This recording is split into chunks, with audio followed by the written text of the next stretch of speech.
The problem is not that you can never add salt to your food. The problem is when sodium-heavy food becomes your baseline. If you cook eggs, for example, and you make scrambled eggs, you can add a few salt flakes. You can add a little bit of salt to your plain chicken too. That is not the end of the world. The problem starts when you're so used to sauces, marinades, seasonings, ready meals, restaurant food and processed food that almost everything you eat is already sodium heavy. And this goes far beyond the skin, because if you constantly live in that kind of food environment, you are not just creating skin problems. You are creating a real health problem.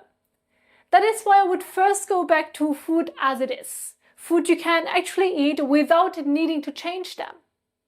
So for example, boil your eggs and eat them. Eat fish as a whole and not as a fillet because fish already tastes good on its own.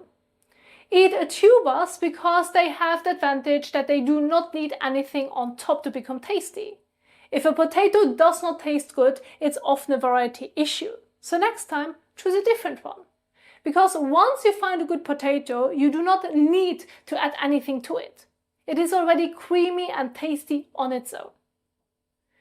Sweet potato does not really need anything either.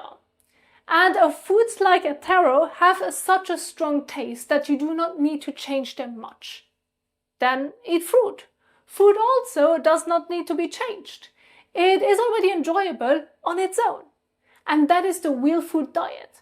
Eggs, fish, tubers, fruit, and simple whole foods that do not need to be covered in sauces, marinades, toppings, salt to become edible.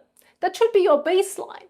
And once you have that under control, then you can see what your body and skin is actually doing. So again, the problem is not that you can never add salt to your food. The problem is when sodium-heavy food becomes your baseline.